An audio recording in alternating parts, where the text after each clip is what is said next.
본문은 갈라디아서 6장 13절부터 15절을 통하여 십자가의 놀라운 은혜를 자랑하라에 대해서 하나님의 말씀을 전하기를 원합니다. 이 땅 살 동안 자랑거리가 많이 있지 않습니까? 어떤 부모가 둘이 모여서 우리 아이는 공부도 잘하고 똑똑하고, 그랬더니 또 하나 부모가 말하면 우리는 공부도 잘하고 똑똑도 하고 순종도 잘해. 끝도 없이 자랑거리가 있을 수 있지 않습니까? 그리고 이 이솝 우화 이야기 중에 사슴이 연못에서 이렇게 자기 모습을 물에다가 투영해 봅니다. 뿔이 너무 멋있습니다. 나 뿔이 너무 멋있다. 사슴이 이솝 이야기에 있는 이야기입니다. 그런데 사자가 갑자기 나타나서 도망가다가 그 뿔이 결국 나무에 걸려서 죽었다는 이야기가 있습니다. 자랑거리지만 그러나 그것이 자기의 죽음을 앞당기는 것이 될 수밖에 없었다는 것을 그 이솝 이야기에 우리에게 말하고 있습니다. 혹여 자랑거리가 없어서 답답합니까? 또 자랑거리가 너무 많아 말을 못해서 나는 견딜 수가 없다, 이런 삶을 살아가고 있습니까? 그러면 아예 자랑을 하지 말라는 겁니까? 아닙니다. 자랑을 하되 우리는 예수 그리스도의 죄를 범한 인간들은 자기를 자랑하고 자기 자녀를 자랑하고 싶지만, 자기 가진 것을 자랑하고 싶지만 주 안에서 자랑하라. 주 은혜에 회복된 사람들답게 자랑하라. 이게 자존심을 자랑하는 게 아니라 주존심을 자랑하라 라고 말을 하고 있습니다.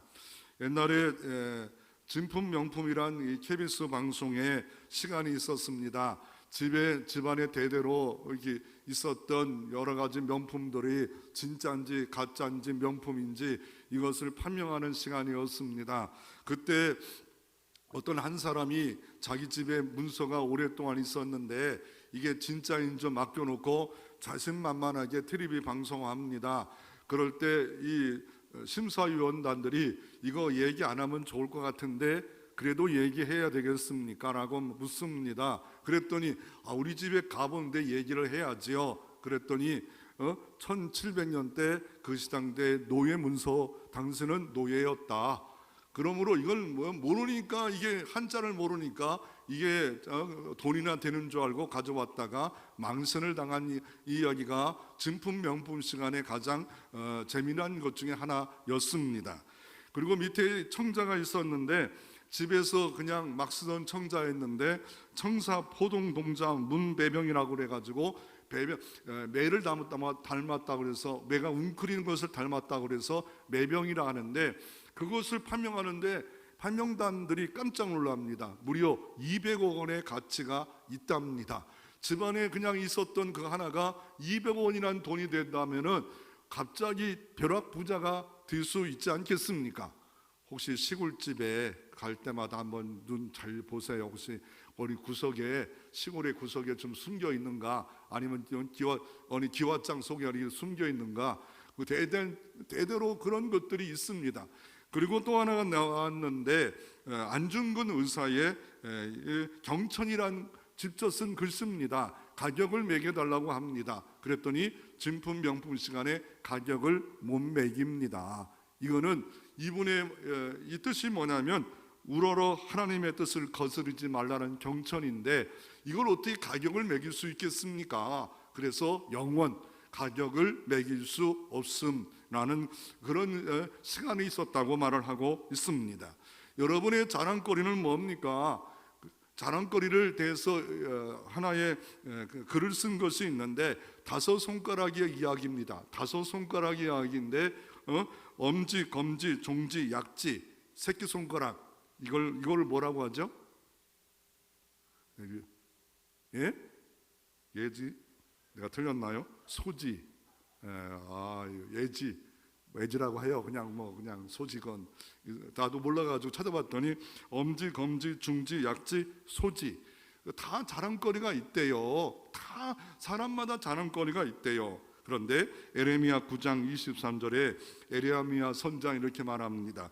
여호와께서 이와 같이 말씀하시되 지혜로운 자는 그 지혜를 자랑하지 말라, 용사는 그 용맹을 자랑하지 말라, 부자는 그의 부함을 자랑하지 말라 라고 이렇게 부탁하고 있는 말씀이 있습니다. 그러므로 다시 한번 내가 혹시나 자랑거리가 없어서 안타깝습니까? 너무 내 자신을 자랑하고 비교의식 가운데 열등감에 빠져 우울한 마음을 살아가고 있습니까? 아니, 자랑해야 될 것이 있는데 주 안에서 주존심을 갖고 하나님의 형상을 희복받았고 내가 누구인지 알면 예수를 자랑해야 되는데 입에 자꾸를 담고 오랜 세월 동안 자랑하지 못하는 병든 자로 살아가고 있습니까? 우리가 몇 가지 교훈을 얻을 때 하나님의 역사가 여러분 가운데 있어서 주 십자가의 자랑을 통한 은혜가 여러분 가운데 찾아가는 은총의 주일 예배 되어지기를 주의 이름으로 축원합니다. 첫째로 오늘 바울의 자랑과 죽음을 살펴보기를 원합니다. 오늘 본문은 갈라디아서 말씀입니다. 6장으로 기록되어져 있고 오늘 본문을 읽은 본문은 6장의 결론으로 기록되어진 말씀입니다. 결론 부분입니다. 그래서 오늘 6장 11절에 내 손으로 너에게 이렇게 큰 글자를 쓴 것을 보라. 내 손으로 썼대요. 그러면 내 손으로 썼다고 굳이 여기서부터 말하는 것은 1장부터 6장 11절까지는 대필했다는 거예요. 왜 그랬을까요? 사도 바울이 갈라디아 말씀을 쓰면서 다메토상에서 빛이 임해서 치료를 받았지만 뭔가 후유증이 있었다고 이렇게 볼 수 있지 않겠습니까? 눈이 별로 안 좋았던 것 같아요. 안질이 있었지 않았을까라는 생각도 들고 그래서 큰 글자로 썼대. 크게. 그러면서 자기가 꼭 쓰고 싶은 이유가 뭘까요? 중요하니까. 왜냐하면 초대교회의 가장 큰 문제는 할례 논쟁이었습니다. 우리도 뜨거운 감자가 있잖아요. 논쟁에 이 시대도 있을 수 있지만 이 당시에 할례 논쟁이 있는데 유대인들은 할례를 자랑합니다. 그런데 사도 바울은 나도 유대인이지만 나는 이거 배설물처럼 여기고 오직 그리스도만 자랑하겠다라고 하는 내용이 갈라디아서의 결론입니다. 그리고 갈라디아서의 가장 중요한 핵심 주제는 뭡니까? 이신칭의 의롭다 여겨지는 것은 바로 믿을 때 의로워진다. 그러나 이거를 정확히 말하면 이은칭의가 맞아요. 은혜로 한 믿음인데 믿음만 강조하다 보면 내가 뭔가 믿어야 된다고 할 수 있기 때문에 이신칭의도 틀린 말은 아니지만 진짜 복음적으로 들어가면 이은칭의예요. 은혜로 말미암아 의롭다 칭함을 받았다라는 것이 성경의 전체의 내용입니다. 그러면 이 갈라디아서에서 바울은 자랑을 하지 않겠다는데 바울 사도의 자랑은 뭡니까? 빌립보서 3장 말씀해 보니까 7가지 자랑해요. 자기가 7가지 자랑할 게 있대요. 그 중 하나가 가문을 자랑합니다. 나는 대단한 부유한 가문이었다. 그것을 예증할 수 있는 것이 뭐냐면 터키에 가서 이스라엘에 떠나 터키 먼 거리에서 있었지만 자기 아들을 유학을 보냈어요. 유학을 보낼 정도라면 돈이 있는 겁니다. 지금도 둘이 벌어도 유학 하나 보내기 어려웠습니다. 옛날도 다르겠습니까? 유학을 보낼 정도가 되었고 또 하나가 부유할 수 있었던 것 중 하나가 뭐냐면 유대인인데 로마 시민권을 갖고 있었습니다. 로마 시민권은 함부로 사람을 죽일 수가 없어요. 로마의 정상적 재판에 걸쳐서 죽여야 되는 겁니다. 채찍도 때릴 수도 없습니다. 로마 시민권을 갖고 있는 특혜였습니다. 그런데 어떻게 유대인이 로마 시민권을 가질 수 있을까? 이거는 그 당시에 보면 하나는 로마의 전쟁에 혁혁한 공헌이 있을 때 이 로마 시민권을 하사합니다. 더 나아가 우리 조선시대도 똑같지 않아요? 돈 많은 사람들이 어마어마하게 돈을 기증하고 로마 시민권을 샀다라고 보면 둘 중에 하나입니다. 명문 가문입니다. 그리고 이스라엘 나라 와서 유학을 하는데 그 당시에 이스라엘 나라 몇 개의 학파가 있습니다. 3개 정도. 힐레이, 샴마이, 가말리아 학파가 있었는데 그 중에 가장 그래도 대단한 랍비 가말리아의 문화생이에요. 가말리아는 대단한 석학 랍비 선생 이 사람의 밑에서 교육을 받았어요. 그러니까 랍비들이 이렇게 어느 지역에다가 자기 학당을 만들어 놓고 새 학당이 있었는데 그 중에 이 가말리아의 문화생이었고 그러면 이거를 현 시대로 바뀌면 서울대의 명문대 졸업생이 바로 사도 바울입니다. 똑똑한 머리를 갖고 있는 사람이었어요. 그리고 또 자랑하는 게 뭐예요? 자기는 바리새파래요. 예수님 당시에 종교파가 어떤 파가 있었습니까? 하나는 사두개파, 제사장들을 하는 사두개파, 하나는 바리새파가 있었는데 원래가 바리새파가 없었어요. 그런데 바벨론 포로로 잡혀가서 70년 동안 살다 보니까 원인 분석을 하다 보니까 말씀을 등졌어요. 그래서 말씀만 붙잡고 말씀대로 살자 해서 분리주의자라고, 세상과 분리한 바리새파가 생겼고, 이 바리새파에 들어온 사람들은 예를 들어 교회에서도 열렬분자예요. 인정해요. 아, 대단한 사람이었구나. 그런 바리새파였고, 그리고 율법에는 의로 흠이 없대요. 야, 이거 대단하지 않아요? 저도 흠이 많아요. 한 주간 흠이 많아요. 그런데 율법에 흠이 없을 줄은 10계명의 율법에 흠이 없다.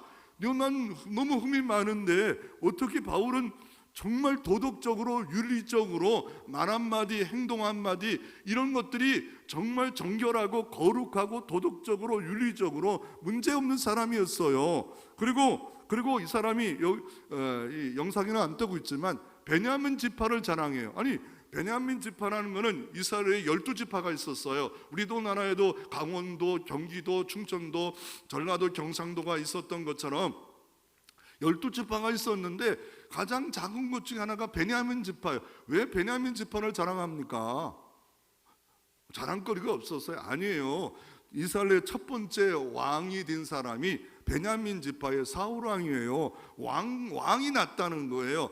예를 들어서 지금 충청도 예산에 대통령이 났다. 우리는 예산 사람이야. 그러면 대통령이 난 집안에, 거제도에 우리 섬에 있었는데 누가 대통령이 났어. 그 지역에 그 나름대로 자부심을 가질 수 있지 않겠습니까? 그런 8가지가 있어. 그리고 또 뭡니까? 이분은 신비로운 체험을 했어요. 3층 청을 갔다 왔어요. 3층 청이라는 게 뭐예요? 1층 청은 뭐예요? 이 땅.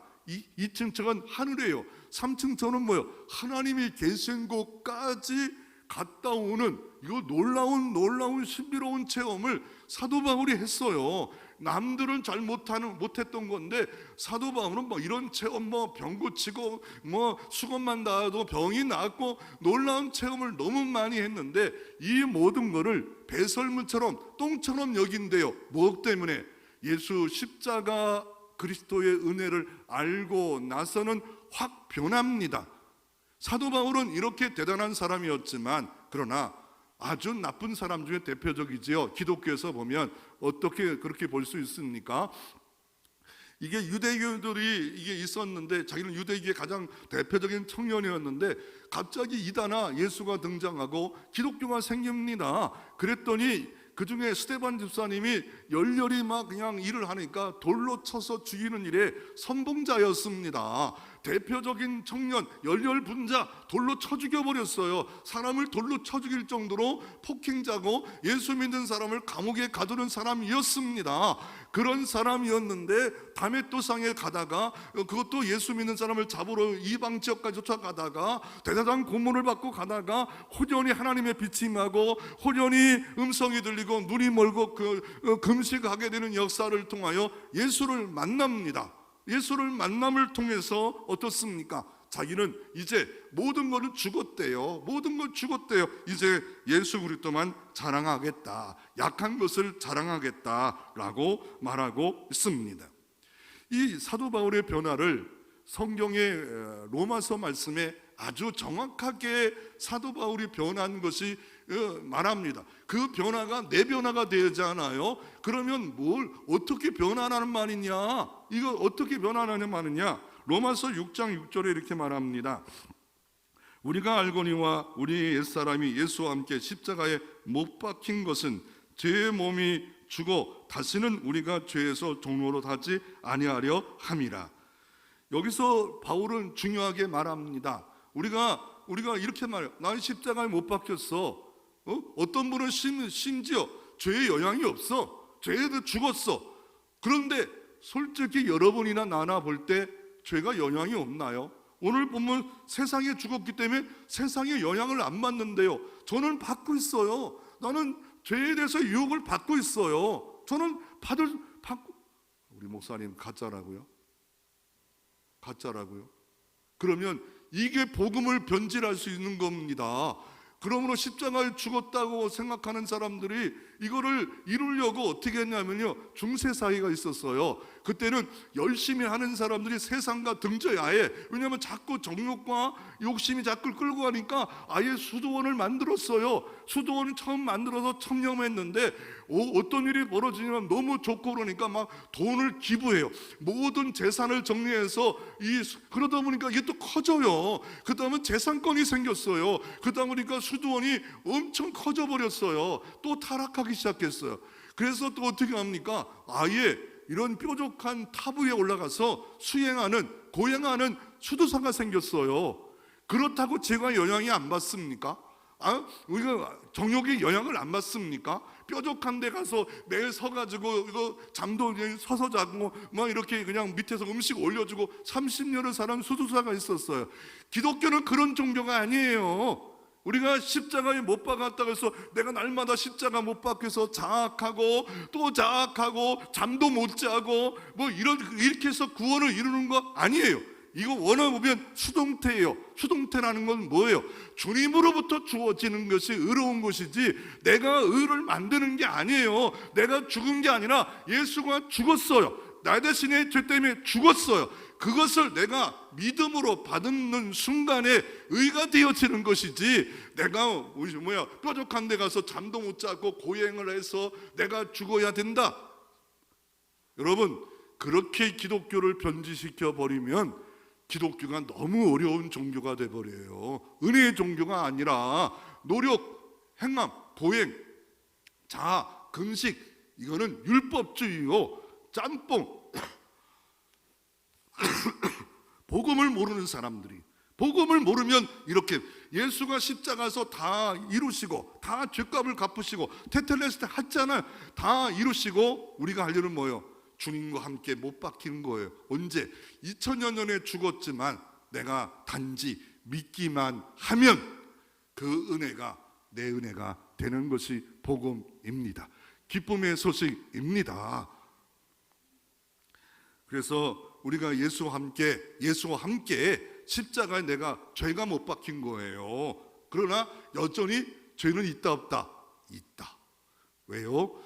우리의 지옥 갈 죄는 심판은 끝났어요. 그러나 여전히 나는 죄 가운데 있어요. 종교개혁자 루터는 이렇게 말합니다. 나는 오른손에는 주님의 의를 붙잡고 왼손에는 죄를 붙잡을 수밖에 없다 라고 말을 합니다. 극단적인 사람은 아예 나는 죄의 영향도 안 받아, 정욕의 영향도 안 받아, 죄의 영향도 안 받고 정욕의 영향을 받는 사람은 사쿠라야. 미안하면 사쿠라라 해가지고 잘못된 거야. 아닙니다. 이 땅에 있는 사람의 죄의 영향을 안 받을 수는 아무도 없어요. 예수 그리스도 이해는 없어요. 하나님이기 때문에 그분은 무지하지, 죄 없는 사람이 십자가 알았다고 없다. 이건 복음을 잘못 알고 있는 겁니다. 오해하면 안 됩니다. 이거 이해 못하면은 평생 자력 종교로, 율법주의 종교로 기독교를 밑바닥으로 내려놓는 이 복음이 잘못된 것으로, 십자가 은혜가 놀랍고 십자가 은혜가 너무 크고 십자가 은혜가 내 가슴에 절여서 사도 바울처럼 변화의 동기가 동력이 돼버려야 되는데, 그 은혜 때문에 변화해야 되는데 자학으로 변한다. 이거는 기독교를 세상 종교와 동급으로 만들어지는, 저렴하게 십자가 은혜를 버리는 이상한 것으로 만들어 버리는 겁니다. 6장 7절에 이는 죽은 자가 죄에서 벗어나 의롭다함을 얻었습니다. 과거형이에요. 끝났어요. 의롭다 얻은 게 또 얻고 얻는 게 아니라 이 신층이는 믿는 순간에 영생을 얻었어요. 의를 얻었다니까요. 벌써 의의 마패는 내게 있는 거예요. 그러나 여전히 옛사람이 있기에 세상을 하라. 그래서 여기서 중요한 게 뭐, 날마다 내가 죽노라. 뭐가 죽어요? 내가 날마다, 우리는 몸은 깨끗이 씻음받았지만 발을 닦듯이, 주님이 그랬잖아요. 벌써 구원받았으니까 발만 닦아라 했던 것처럼 내가 날마다 내 삶의 죄를 고백하고 회개함으로 말미암아 닦는 생활은 필요합니다. 이거를 칭의가 아닌 성화입니다. 성화를 칭의와 같이 연결시켜 버리면 기독교 복음을 오해하게 만들어요. 성화는 필요합니다. 예수 닮는 성화는 필요합니다. 그래서 의롭다 여긴 거는 시간으로 봐서는 뭐라고요? 과거다.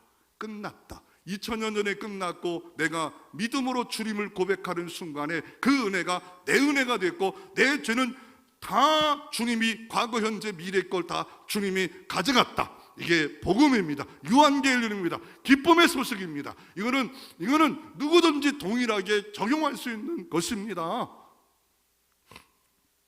그리고 죽는 것만 말하지 않잖아요. 의롭다 여기는 것만 말하지 않잖아요. 7, 8절엔 만일 우리가 그리스도와 함께 죽었으면 또한 그와 함께 살 줄을 믿노니, 함께 그리스도와 함께 죄가 죽고 함께 주님과 함께 의를 얻고 함께 또 뭐예요? 함께 죽었으면 예수와 함께 산대요. 예수는 누굽니까? 바로 하나님이십니다. 그분이 나 같은 더러운 마음의 처소에 함께 살고 있는 사람들이 성도입니다. 그리스도인입니다. 그 사람, 주님이 함께 없는 삶은 그리스도인이 아닙니다. 그의 영 성령으로 내 안에 내주하셔서 거듭나게 하시고 믿게 해주시고 그의 영이 계신 것이 바로 십자가입니다. 진짜 행복은 뭡니까? 예수 믿는 자 행복하게 살마, 무슨 이런 말도 안 되는 소리. 아니, 하나님의 아버지가 자녀가 행복하게 사는 걸 싫어한다고 어떻게 그렇게 말합니까? 우리를 복 있게 살고 행복하게 살기 원하는데 그 출발은 십자가의 은혜를 깨달을 때부터 출발하는 겁니다. 진짜 행복은 십자가 도가 깨달아지는 순간에, 믿어지는 순간부터 시작을 할 수 있고, 진짜 행복자로 이 땅에 사도 바울처럼 다 내려놓고 다 자아 교회상, 자아 가정생, 내가 죽어야 교회가 살고 내가 죽어야 가정이 산다, 내가 죽는 것을 날마다 연습하고 훈련하고 주님이 드러나고 주의 나라가 드러나고 비전으로 살고 하나님의 나라로 살고 이렇게 살아가는 야망으로 살고 자기 자존심 드러내고 뭐 잘난 거 하나만 있으면 잘난 체 못하면 인정 안 하면 삐지고 이렇게 안 살아요. 자아의 죽음을 경험한 사람들이 있었는데 누구냐면 존 하이든 인도 선교사입니다. 영국 사람인데 학벌도 좋고 똑똑한데 아버지는 시골 교회에서 개척을 여기저기 하면서 별보리는 목사로 자라갑니다. 그런데 꿈을 꾸고 선교사로 인도로 가는데 자부심을, 나 같은 하이 클래스 있는 사람이 인도 가서 대단한 일을 할 수 있다. 우리 아버지와 아버지 친구 목사인데 별 볼 일 없어. 근데 친구 목사님 한 분이, 얘야 너 배를 타고 바다 가운데 있을 때 이 편지를 꼭 봐라. 그때 딱 읽어봤더니 이런 말이었어요. 존 하이든, 네가 인도 선교사 가는 거 축하한다. 그러나 꼭 명심하라.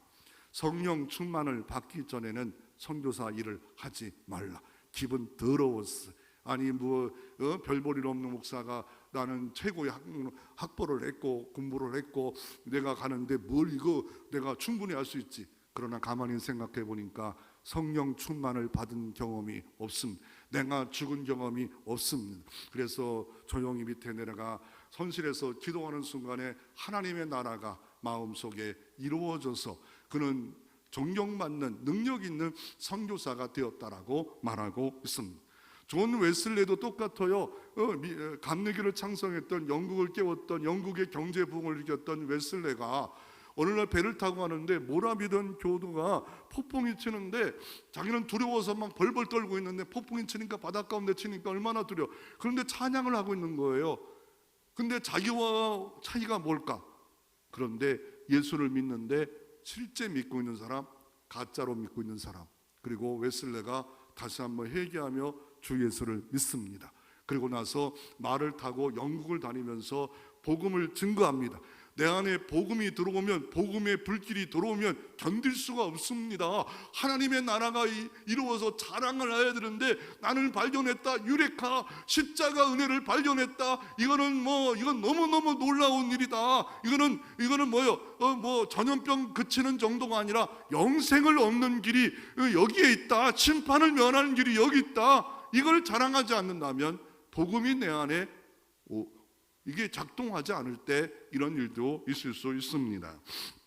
어데슨 테이즐러가 해가지고 중국 성경의 아버지였던 사람이 하나님의 일하는데 낙심이 막 옵니다. 중압감이 옵니다. 그러다가 말씀을 하나를 붙잡아요. 요한복음 15장 5절에 주는 포도나무요 가지니, 그거를 딱 붙잡아요. 왜요? 선교하는데 선교의 일에 중국 가서 보니까 여러 가지 어려움이 많아요. 그런 중압감이 옵니다. 그런데 왜 그것을 이겼냐면 자기가 죽는 거예요. 왜요?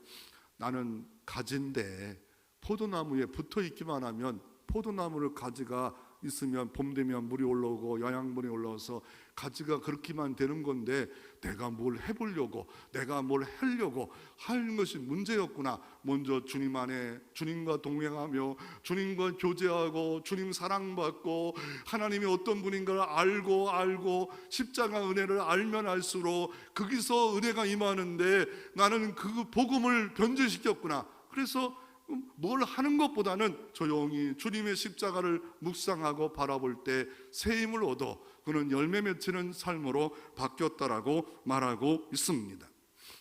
오늘 사도 바울은 이 십자가에 죽었다는 이야기가 놀라운 일 이야기로 말하고 있는 겁니다. 여러분이 만약에 동사무소 갔는데 빨간 줄이 있어요. 죽었다고 말해봐요. 얼마나 놀랐습니까? 사도 바울이 자기가 죽었대요. 복음으로 말미암아 내가 죽었대요. 그리고 내 안에 예수가 살았대요. 이게 얼마나 놀라운 일인데 이 놀라운 은혜의 복음을 우리는 저속한 복음으로 만들지 말라라고 오늘 사도 바울은 말하고 있습니다. 찬송가의 149장에 보면 아이작 와츠라는 분이 영국의 목회자인데 75개의 찬송 가사를 만듭니다. 그 중에 가장 대표적인 찬송이 주 십자가만 자랑하겠다. 한번 찬양 한번 들어볼까요?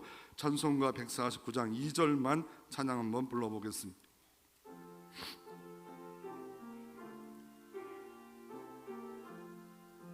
죽으신 구주 밖에는 자랑을 말게 하소서.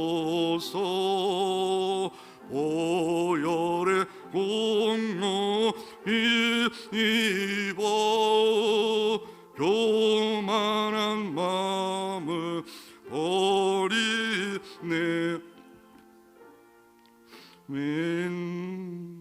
죽으신 구주밖에는 자랑을 말게 하옵소서. 아이작 와츠는 주님을 찬양합니다. 그런데 오늘 본문에 유대인들은 교회 안에 들어왔는데 뭘 자랑하고 싶었습니까? 유대인들은 할례를 자랑하고 싶었습니다. 이 할례 문제가 갑자기 등장합니다. 이 할례 문제는 갑자기 등장한 정도가 아니라 계속 등장한 거예요. 초대교회 성경에 예수님 그 복음 증거하고 그 이후에 계속 문제는 이 할례 문제예요. 이 할례 문제가 왜 생겼냐면 오늘 성경을 보십시오. 오늘 12절에 보면 무릇 육체의 모양을 내려 하는 자들이 억지로 육체의 모양을 내는 자들이 있대요. 억지로 너에게 할례를 받게 하면 그들이 그리스도의 십자가로 말미암아 박해를 면하게 한 뿐이라. 육체의 모양을 내게 하는 이유는 박해를 면한대요. 왜 유대인의 받는 할례를 받음으로 말미암아 박해를 면했을까? 이 당시는 로마가 통치하는 시대였습니다. 로마가 황제가 신이었습니다. 그런데 이 당시에 이 모든 종교는 거의 다 인정을 했어요. 유대교 인정했어. 그리고 유대교를 대빵으로 알았어. 왜요? 깨끗해요. 다른 종교는 음란한데 유일하신 하나님만 섬기라는 유대교의 그 사람들 보니까 정갈해요. 정결해요. 도덕적이에요. 인정했는데 갑자기 예수 그리스도가 등장하면서 주만이 예수 그리스도다, 주는 그리스도만이 예수 그리스도다 하면서 이 말하는데 뭐 성찬 예식한다고 이거는 몸이니 이 피니 받아 먹으라 이러면서 뭔가 기독교가 전염병처럼 퍼지기 시작해 버렸어. 그러자 이단처럼 여겼고 기독교를 믿는 사람들을 모든 경제권을 빼앗고 추방뿐만 아니라 원형 경기장에 사자밥이 되게 했고 검투사와 싸워서 구경거리가 되게 했고 아이들건 어른이건 수많은 사람이 막 죽어나가고 화형을 막 태워서 기독교인들이 되지 않도록 박해하던 시대에 살 길은 뭐예요? 유대인처럼 할례를 행해서 나 유대인이야, 예수를 믿어도 유대인처럼 할례를 행해놨으면 나 유대 믿어, 이 말 한마디만 하면 죽음을 면할 수 있게 했다는 거예요. 또 하나가 뭡니까? 13절에 할례를 받는 그들이라도 스스로 율법을 지키지 아니하고 할례를 행했지만 유대인조차도 율법을 지키지 않고 외식적으로 지키고 잘난 척하기 위해서 지키고, 그리고 너에게 할례를 받게 하려 하는 것은 그들이 너희 육체로 자랑하려 함이라.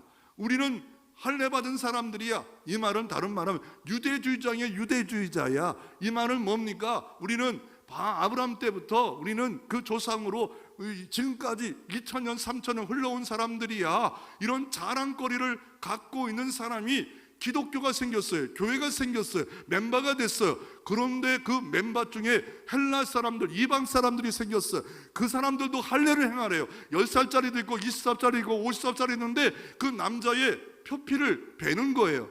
그러나 그 베라고 하는 이유가 뭡니까? 베라고 한 이유가 베는 것만 목적으로 해서 자꾸 베라, 그렇지 않으면 교회 멤버가 안 된다, 이런 식으로 자꾸 주장해서 교회가 혼란이 오기 시작했습니다.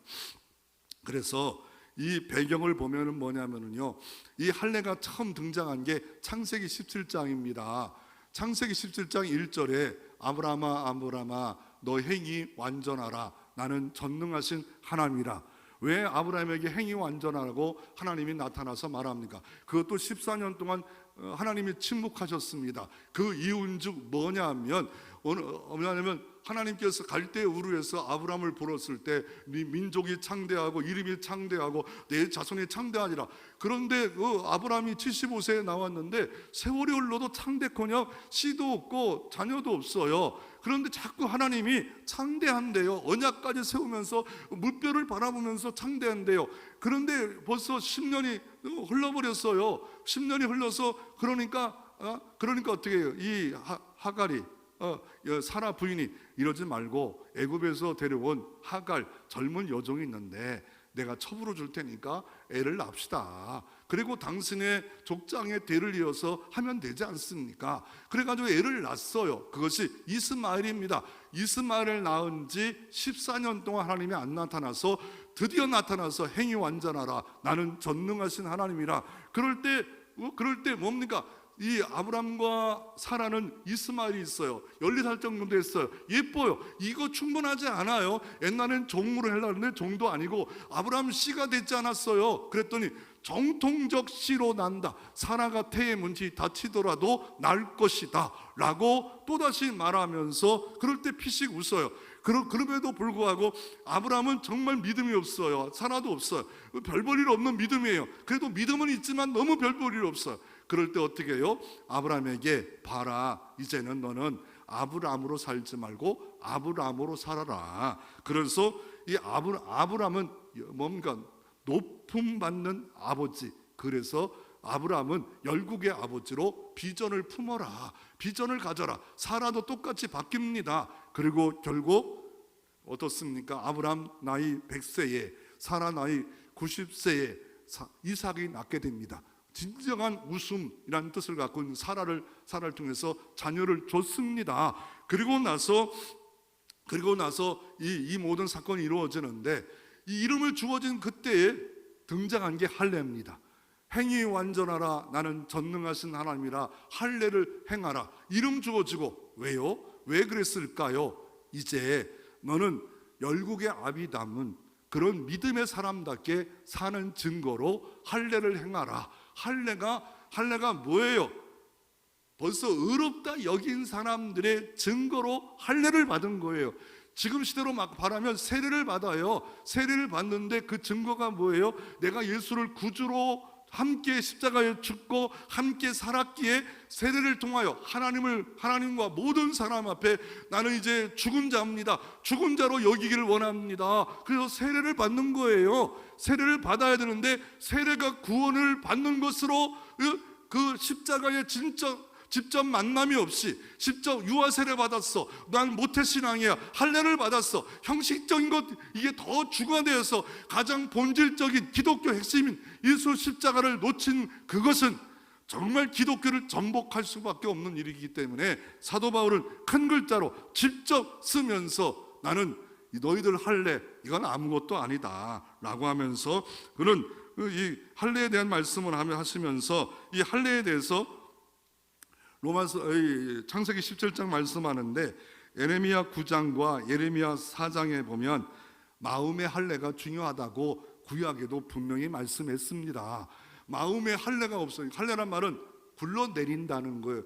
이 남자의 표피가 이 잘라서 굴러내리는 것처럼 죄가 굴러내려야 되는데, 복음을 믿는 순간에 내 죄가 굴러내려서 주님이 그걸 가져가시고 정가되고 대속하고 속량하시고 우리에게 주님과 화목하게 되고 아들이 되고 의롭다 여겨지는 것이 이게 복음인데, 이것을 먼저 하지 않고 할례라는 표시만을 갖고 살지 말라라고 말하고 있는 겁니다. 그래서 골로새 2장 11절 12절에 보면 또 그 안에서 너희가 손으로 하지 아니하는 할례를 받았으니 곧 육조목을 벗는 것이요 그리스도의 할례니라. 너희가 세례를 그리스도와 함께 장사한 바 되고 죽은 자들 가운데 그를 일으키신 하나님의 역사를 믿음으로 말미암아 그 안에서 함께 일으키심을 받았느니라. 손으로 하지 않는 그리스도의 할례가 있고, 더 나아가 그 할례가 예수와 함께 죽었고 예수와 함께 연합된 자가 진짜 할례를 받은 자라고 골로새서 2장 11절 12절에 말씀하고 계십니다. 오늘 여러분 어떻습니까? 사도 바울은 내 평생에 자랑하는 것은 십자가다. 나는 자랑거리가 많았고 핍박자였음에도 불구하고 이 모든 것이 간과하고 의롭다 여기신 주 십자가 은혜가 너무 크기에 그 십자가만 자랑하겠다라고 결단하고 있는데, 고백하고 있는데, 이 고백과 결단이 여러분 고백 결단되어지기를 주의 이름으로 축원합니다. 그러면 왜 사도 바울은 이렇게 예수 십자가만 자랑하겠다고 합니까? 십자가만이 우리의 유일한 구원이 되기 때문에 그렇습니다. 사도 바울은 7가지를 다 말하면서 이런 자랑거리가 있지만, 그러나 오늘 본문 14절에 그러나 내게는 우리 주 예수 그리스도의 십자가에는 결코 자랑할 것이 없으니 그리스도로 말미암아 세상에 나를 대하여 십자가에 못 박히고 내가 또한 세상에 대해 그러하니라. 15절 할례나 무할례나 아무것도 아니는데 오직 새롭게 지음을 받는 것만이 중요하니라. 왜요? 예수 십자가만이 구원을 받을 수 있는 유일한 길이기 때문에 그렇습니다. 다른 잘못된 곳의 이단들은 다른 이름으로 구원 준다고 했는데, 사도행전 4장 12절에 천하인간의 구원을 줄 만한 다른 이름을 주신 분이 없습니다. 예수 이에는, 예수 십자가의 길이요 진리요 생명의 다리로 말미암은 자고는 하나님과 화목할 수 없고 죄가 속죄 속량 대속할 수 없습니다. 이 땅에 섬기러 오셨고 대속물로 주신 하나님의 외아들을 통해서만이 우리가 구원받을 수 있기 때문에 우리는 자랑을 마땅하다고 말하고 있습니다. 이것이 구약으로 가면 유월절을 한번 살펴보기를 원합니다. 유월절이 뭐예요? 애굽에서 나와야 됩니다. 이 애굽에서 죄에서 나와야 되는데 9가지 이적을 행했어요. 그런데 못 나와요. 마지막 이적이 뭡니까? 너는 1년 된 흠없는 어린 양을 잡아 문지방과 문선지에 우슬조로 피를 발라라. 그리고 그 안에 들어가 있어라. 그리고 나면 장자의 죽음에서 건진 받으리라. 그래서 이 장자의 죽음에서 건진받아서 영어로 패스오버라고 하고 있고 히브리어로는 패스아웃, 지나간다, 넘어간다는 거예요. 그러니까 죽음을 넘어갔다는 거예요. 장자라는 거는 대표적인 거예요. 장자라는 건 뭐냐면 축구가 있잖아요. 우리가 이탈리아와 축구에서 4강에 들어갔잖아요. 그때 그 축구가 이겼을 때 대한민국 사람 다 기쁜 거예요. 그와 마찬가지로 어떻습니까? 첫째 아담이 죄를 범함으로 말미암아 죽음이 왔는데, 둘째 아담 어린 양 되신 예수 그리스도께서 십자가에 못 박혀 죽으시고 그 피를 믿는 자마다 패스오버, 죄가 넘어간다는 거예요. 죄는 여전히 있어요. 그리고 그 문지방과 문선지에 어린 양을 잡아 피를 발랐어요. 그 집안에 있었어요. 그 밤에 죽음의 영이 지나갈 때 피를 바른 자는 다 살았어요. 그 집안 안에 있는 사람이 어때요? 밥을 먹고 있어도 상관없어요. 더 나아가 잠자도 상관없어요. 찬양 안 해도 상관없어요. 아니 심지어 내가 혹시 내 장자가 죽으면 어떻게 할까? 두려움이 있어도 상관없어요. 아니 술을 먹고 있어도 상관없어요. 담배를 먹어도 상관없어요. 그렇다고 너무 또 좋아하지는 마시고요. 담배 술 하니까 그건 좋아할 필요 없지만 중요한 건 뭐예요? 문지방과 문설주에 피를 발랐느냐. 이 안에 유대인도 상관없어요. 애굽인도 상관없어요. 이방인도 상관없어요. 누구든지 피를 바른 자는 죽음에서 유월해 버립니다. 그게 복음입니다. 그게 예수 십자가가 이 땅에 오셔서 두 손에 못 박히시고 가슴 연류관서 피를 흘리시고 채찍에 맞아 온몸에 피를 흘리시고 두 발에 피를 흘리신 이유가 예수 피만이 구원이기 때문에 그렇습니다. 구속의 은혜의 절정은 7월 10일 날 대속절입니다. 그때 두 마리 염소가 필요합니다. 두 마리 염소가 필요한데 한 마리는 성전에서 잡고 또 한 마리 염소는 어떻게 합니까? 제사장의 안수에서 이스라엘 민족의 전체 죄를 가지고 어떻게 합니까? 보냄을 받았다 해서 아세살 염소라고 합니다. 그와 마찬가지로 예수님이 우리의 죄를 전가해서 보냄을 받은 겁니다. 바로 십자가상의 주님이 우리의 죄를 다 담당하시고 십자가에서 못 박히시고 피 흘리셔서 다 담당하신 겁니다. 그래서 예수님이 가상칠언 예수님이 마지막 말씀이 중에 대표적 말씀이 뭡니까? 다 이루었도다. 헬라어로 뭐라고요? 테텔레스타이. 내 죄값을 다 치루었다. 내 죄값을 치를 수 있는 인간은 없습니다. 오직 예수 그리스도만이 하나님이시며 인간이신 예수만이 우리에게 구원을 이루셨습니다. 왜 이루셨습니까? 인간은 선악과를 따먹지 말라고 낙원에서 영원히 행복하게 살아야 되는데 결국 어떻게 해요? 마귀와 귀신들이 계속 와서 먹으라 정년 눈이 밝아져서 하나님처럼 되게 하리라 비교의식을 갖고 너 잘난 체 하는 거 싫어서 하나님이 이렇게 만든 거다 따먹었어요. 아담 따먹었어요. 원죄가 왔어요. 그래서 어떻게 해서 동에서 서로 이렇게 쫓김당했어요. 그와 마찬가지로 아세살 염소인 예수 그리스도가 동에서 서로 쫓김을 당해서 죄 가운데 벼랑에 떨어져 죽는 순간에 우리의 죄가 아무리 많더라도 단번에 영원히 완벽하게 예수 십자가 의를 통해서 구원을 주셨습니다. 로마서 6장 23절 이렇게 말합니다. 죄의 삭은 사망이요 우리 주 예수 그리스도의 은사는 영생이니라. 죄의 대가는 사망이었습니다. 영적으로 죽고 육적으로 죽고 영원히 죽었지만 예수 그리스도 안에 생명을 얻은 자 벌써 얻었고 또 영원한 나라 가서 얻을 것이고 그 모든 것들이 십자가에 모든 짐을 지고 가셨습니다. 멕시코에 기관사가 있었습니다. 가르사 기관사인데 1907년 11월 7일 실일에 이뤘던 실제 실화입니다. 멕시코 라카오 자리라는 작은 마을에 화물차의 탄광에 있는 다이아몬드를 실었던 3칸짜리가 있었습니다. 3칸짜리 다이아몬드를 실었던 그 화물차에 불이 붙었어요. 잠깐 정차할 때.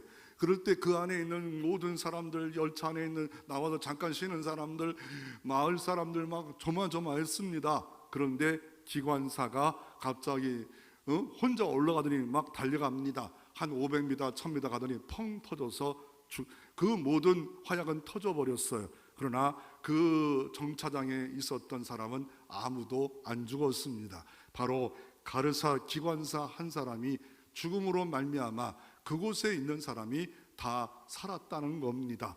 그와 마찬가지로 예수 그리스도로 말미암아 우리에게 구원을 주셨기에 자랑할 마땅한 이유가 있다라고 말하고 있습니다. 또 십자가만이 어떤 겁니까? 사랑의 증표입니다. 결혼식을 하게 되면 어때요? 사랑의 증표를 주잖아요. 어떤 사람들은 가락지를 주잖아요. 그러면 하나님의 사랑의 증표가 뭘까? 로마서 5장 8절에 바로 하나님의 사랑의 확정서는 십자가입니다. 십자가 앞에 서야 됩니다. 십자가를 바라봐야 됩니다. 나가서 복음 증가할 때 우리가 좋은 거 주고 다 좋아요. 마담도 아닌데 무슨 좋은 거 주고. 그런데 복음을 이야기 않는다면 벙어리입니다. 예수 그리스도 없이는 죽음이다. 예수 그리스도 없이는 심판이다. 이 복음을 이야기해야 됩니다. 왜요? 십자가를 만날 때만이 구원받을 수 있는 유일한 방법이기 때문에 복음을 얘기해야 돼요. 복음을 얘기하는 곳이 어디예요? 교회밖에 없습니다. 왜 사랑의 증표입니까? 죄를 지면 구약에는 배상을 해야 돼요. 죄값을 배상해야 돼요. 삭개오가 내가 죄를 지면 몇 배로 갚겠습니다. 그것이 출애굽기에 나오는 배상 원리예요. 그런데 예수 그리스도가 죄의 값을 다 속량해 버렸어요. 죄의 값 예수님이 다 속량했어요. 이 은 30냥에 팔렸고 더 나아가 죄 때문에 우리의 모든 값을 배상해서 주님이 다 갚아주셨기에 하나님의 사랑 때문에 우리는 십자가를 자랑할 필요가 있습니다. 30년 예수역을 했던 안톨레이즈가 왜 십자가를 질 때마다 무거운 십자가를 집니까? 이렇게 말합니다. 가벼운 십자가를 지면 연기를 잘할 수 있을지 몰라도 이 무거운 십자가를 지면서 예수의 사랑 조금이라도 느끼기 원해서 나는 이 무거운 십자가를 지고 있습니다. 지난번 오래전에 영화가 하나가 유명한 영화가 있었죠. 패션 오브 크라이스트라는데 패션은 열정이지 않습니까? 그때 영화가 대단해서 사람들이 너무 깜짝 놀라서 십자가의 죽음을 너무 잘 이렇게 재현했잖아요. 그때 로마 병정이 예수님을 꽝 하고 못 박을 때 멜 깁슨 감독이 직접 했답니다. 내 죄 때문에 예수가 죽었습니다. 그래서 그 하나님의 외아들을 죽게 하는 것이 패션, 열정입니다. 하나님의 사랑의 열정으로 말미암아 그리스도를 순환에 던져지는 역사가 이루어졌다라고 말하고 있습니다. 왜 십자가를 자랑합니까? 십자가만이 유일한 승리이기 때문에 그렇습니다. 죄의 승리입니다. 죽음에서 승리입니다. 마귀에서 승리입니다. 율법을 이기는 승리입니다. 지옥을 이기는 승리입니다. 모든 것의 승리가 바로 예수 십자가 이에는 없습니다. 죄를 범한 인간이 어떻습니까? 아담과 하와에게 주님 나타나 승리의 길을 알려줍니다.